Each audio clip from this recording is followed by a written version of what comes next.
Hi, உறவுகள் அனைவருக்கும் வணக்கமுங்க. இன்றைக்கி பெரிய நெல்லிக்காய் வச்சு சூப்பராக அருமையான ஒரு ஊறுகாய் தான் செய்ய போகிறோம். அதுக்கு 1 கிலோ அளவுக்கு பெரிய நெல்லிக்காய் எடுத்து பச்சையாக இந்த மாதிரி கட் பண்ணி வச்சுருக்கேன். 3/4 லிட்டர் அளவுக்கு நல்லெண்ணெய் எடுத்து வச்சுருக்கேன். கூடவே பார்த்திங்கன்னா 1 ஸ்பூன் அளவுக்கு கடுகு, 1 ஸ்பூன் அளவுக்கு வெந்தயம் எடுத்து வறுத்து நல்லா பொடி பண்ணி எடுத்துக்கலாம்.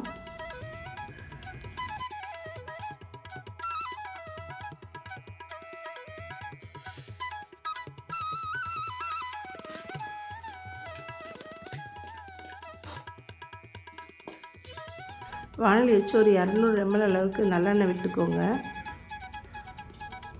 இப்போ கட் பண்ணி வச்சுருக்க பச்சையாக கட் பண்ணி வச்சுருக்க நெல்லிக்காய், அந்த நெல்லிக்காய் அதில் போட்டு நல்லா வதக்கி எடுத்துக்கலாம். ஒரு 3/4 10 அளவுக்கு நல்லா இந்த எண்ணெயிலே நல்லா வெந்து வரணும். இந்த மாதிரி எண்ணெயிலே வதக்கும் போது தான் பார்த்திங்கன்னா ஊறுகாய் சீக்கிரமாக கெட்டு போகாமல் அப்படியே இருக்கும். நீங்கள் ஃப்ரிட்ஜில் வைக்கிறதுனால வெளியிலே கூட வச்சு யூஸ் பண்ணிக்கலாம்.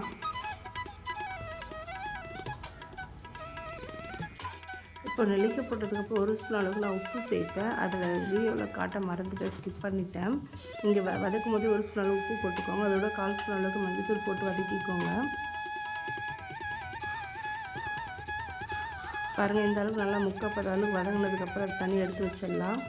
அதே வானல்ல திரும்ப 200 ml எண்ணெய் விடுங்க, நல்லெண்ணெய்.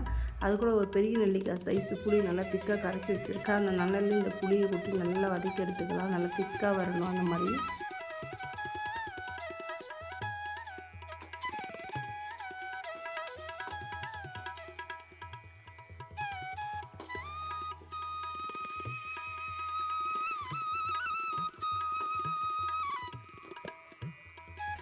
புளி நல்லா வதங்கிட்டு எண்ணெய் மேலே திரிஞ்சு வந்துருக்கு பாருங்கள். இந்த டைமில் பார்த்திங்கன்னா 1 ஸ்பூன் அளவுக்கு மஞ்சள்தூள், 1 ஸ்பூன் அளவுக்கு பெருங்காயத்தூள் சேர்த்துக்கோங்க.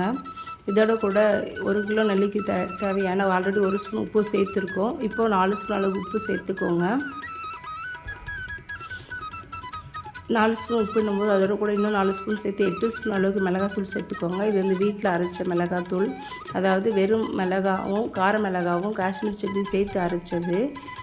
நீங்கள் அப்படி வீட்டில் அரைக்கிறதும் அரைக்கலாம். அப்படி இல்லைன்னா கடையில் விற்கிற மிளகாத்தூள், நான் பிராண்டு பேர் சொல்ல விரும்பல, எஸ்ஸில் ஸ்டார்ட் அந்த பிராண்ட் வாங்கி யூஸ் பண்ணால் உங்களுக்கு கலர் கொஞ்சம் நல்லாயிருக்கும். நான் பிராண்டு பேர் ப்ரொமோஷன் பண்ணுற மாதிரி இடம் பிராண்டு பேர் நான் சொல்லலை. பார்க்க எவ்வளோ சூப்பராக இருக்குது பாருங்கள். இப்போ இந்த ஸ்டேஜ்லேருந்து ஸ்டவ் ஆஃப் பண்ணிடுங்க. ஆஃப் பண்ணிவிட்டு வெந்தய கடுகு அரைச்சி வச்சுருக்கல அந்த பவுடர் சேர்த்துக்கு நல்லா கலந்து விடுங்க.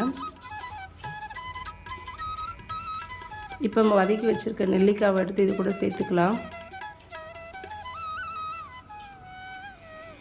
சேர்த்துட்டு நல்லா கலந்து விடுங்க. எண்ணெய் நல்லா அப்படியே ஊற உங்களுக்கு எண்ணெய் நல்லா மேலே திரிஞ்சு வந்துடும். இது கண்ணாடி பட்டியில் ஸ்டோர் பண்ணி நீங்கள் வெளியிலே வச்சு யூஸ் பண்ணலாம். ஃப்ரிட்ஜில் தான் வைக்கணும்னு கிடையாது, வெளியிலே வச்சுக்கலாம். எண்ணெய் கொஞ்சம் நீங்கள் அதிகமாக விட்டாலே அது மேலே அந்த பூசம் பிடிக்க சொல்லுவாங்களே, அது எல்லாம் இல்லாமல் கரெக்டாக இருக்கும். எவ்வளோ சூப்பராக அருமையாக இருக்குது பாருங்கள். பார்க்கும்போது எப்படி சாப்பிட்ணுன்னு தோணும், தேன் மாதிரி இருக்குது. இதுதான் நீங்கள் கடையில் கொடுத்து வாங்கிட்டுருக்கீங்க. கடையில் கொடுத்து இந்த மாதிரி வாங்காமல் ஒரு 1/2 ஹவரில் வீட்டிலே செஞ்சிடலாம். சோம்பேறித்தனம் படம் முடிஞ்ச வரைக்கும் வீட்டிலே செஞ்சு சாப்பிடுங்க. உடம்புக்கு ரொம்ப ஆரோக்கியமானது. வெளியிலலாம் உங்களுக்கு கடையிலலாம் கலர் பவுடர்லாம் போட்டு செஞ்சு கொடுப்பாங்க.